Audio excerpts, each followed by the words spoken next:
அனைவருக்கும் அன்பு வணக்கம் நண்பர்களே. வெற்றியை மட்டும் நம்ம சொல்லிட்டு இருக்கோமே, தோல்வியை சொல்லாமல் இருக்கிறோமேன்னு நிறைய நண்பர்கள் கமெண்டில் கேட்குறாங்க. அவங்களுக்கான பதிவு. நாம் ஒரு ஏக்கரை 20 சென்டுகள் அளவுக்கு நம்ம சுரைக்காய் சாகுபடி பண்ணோம். அதில் வந்து நமக்கு 35,000 ரூபாய் நம்ம செலவுகள் செஞ்சதை விட 35,000 ரூபாய் நமக்கு கிடைச்சிருக்கு.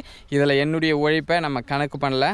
அதுக்கப்புறம் இந்த தோட்டத்தில் நம்ம இதுக்கு முன்னாடி பாகற்காய் விவசாயம் பண்ணோம். கிட்டத்தட்ட வந்து ஒரு 25,000 ரூபாய் கிட்ட செலவு பண்ணியிருந்தோம். இந்த 25,000 ரூபாய் செலவு பண்ணி எனக்கு ₹1 கூட திரும்ப கிடைக்கல. கிட்டத்தட்ட வந்து எப்படின்னா ₹1 கூட கிடைக்கலன்னு நம்ம சொல்கிறது தப்பு. கிட்டத்தட்ட வந்து ஒரு ₹1000 காய்கள் காய்ச்சிது. மிச்சம் 24,000 ரூபாய் நம்ம செலவு பண்ண தொகையை தோல்வி அடைஞ்சிருக்கோம். ஒரு விவசாயினுடைய வெற்றி எந்த அளவுக்கு சிறுமையானதாக இருக்கோ, தோல்வின்றது ரொம்ப பெருசாக இருக்குன்றது தான் உண்மையான விஷயம். நம்ம 75,000 ரூபாய் செலவு பண்ணி 35,000 ரூபாய் மேற்கொண்டு கிடைச்சிது. வெற்றி சின்ன வெற்றின்னு சொல்லலாம்.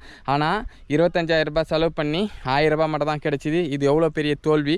இதையும் கடந்து தான் இன்றைக்கும் ஒரு விவசாயம் செய்கிறோம். எங்களுடைய விவசாயம் பிடிச்சவங்க ஒரு ஆதரவு கொடுங்க.